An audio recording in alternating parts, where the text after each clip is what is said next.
শাবনূর এখন যদি সে ভাই বোন ভাবি করে বোন করে অথবা মাও করে ইন্ডাস্ট্রির জন্য লাভ হতো, কিন্তু এনারা এখান থেকে যেতে চান না। আমাদের শাবানা আপাও কিন্তু নায়িকা থাকা অবস্থায় মা শুরু করেছেন। শাবনূর একটা পাকাপোক্ত দক্ষ চলচ্চিত্র অভিনেত্রী, মঞ্চে গেলে কিন্তু শাবনূর কিছুই পারবে না। যদি শাবনূর খালি সেম বডিতে আগের মতো বডিতেই থাকতে পারতো, তা আমি আমার ধারণা আজও শাবনূরের জায়গায় আছে। শাবনূর হচ্ছে আমাদের ইন্ডাস্ট্রির শেষ সুপারস্টার নায়িকা, আর এরপরে শাবনূরের পরে আর কেউ নায়িকা হিসেবে আসলে ওই জায়গাটা কেন দখল করতে পারে? আচ্ছা, একটি শিল্পী তৈরি হতে তো অনেকগুলো গুণ দরকার, চেহারা, মুভমেন্ট, অ্যাক্টিভিটিস। একটু আগে আপনি বললেন আমার ছবিতে ওই মেয়েটিকে মনে হয়েছে সে হাই হিল পড়তে পারে না, এটা কিন্তু তার ব্যর্থতা ছিল, এটা ডিরেক্টরের ব্যর্থতা না। সে ওইটা কম্পোজ ফিল না করলে, ওটা সে যদি সুন্দরভাবে চিন্তা না করতো যে আমার পাওটা তো ভালো লাগতেছে না বা আমার পায়ে আমি ব্যথা পাচ্ছি, সে বলতে পারতো যে আমি স্যান্ডেলটা চেঞ্জ করি। তার অনুভূতিটা তো আমি বুঝতে পারিনি। তো সেই ক্ষেত্রে শাবনূর সার্বাঙ্গিকভাবে একজন শিল্পী, চলচ্চিত্র শিল্পী। এবং একটি জিনিস হয়, একটি মাধ্যমে কাজ করতে করতে আপনি দক্ষ হবেন। সাংবাদিক হিসাবে আপনি প্রথম যে ইন্টারভিউ করেছিলেন আর আজকে ইন্টারভিউর মধ্যে পার্থক্য অনেক।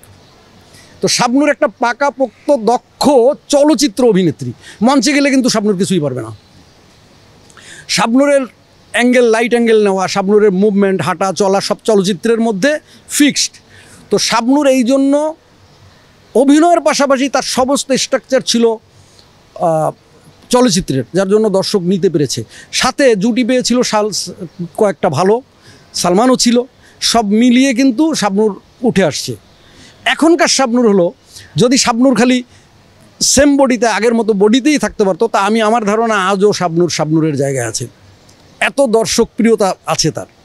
বাট শাবনূরের উচিত ছিল চলচ্চিত্রের প্রয়োজনে, আমরা শাবনূরকে হারিয়েছি তার স্বাস্থ্য অসচেতনতায়।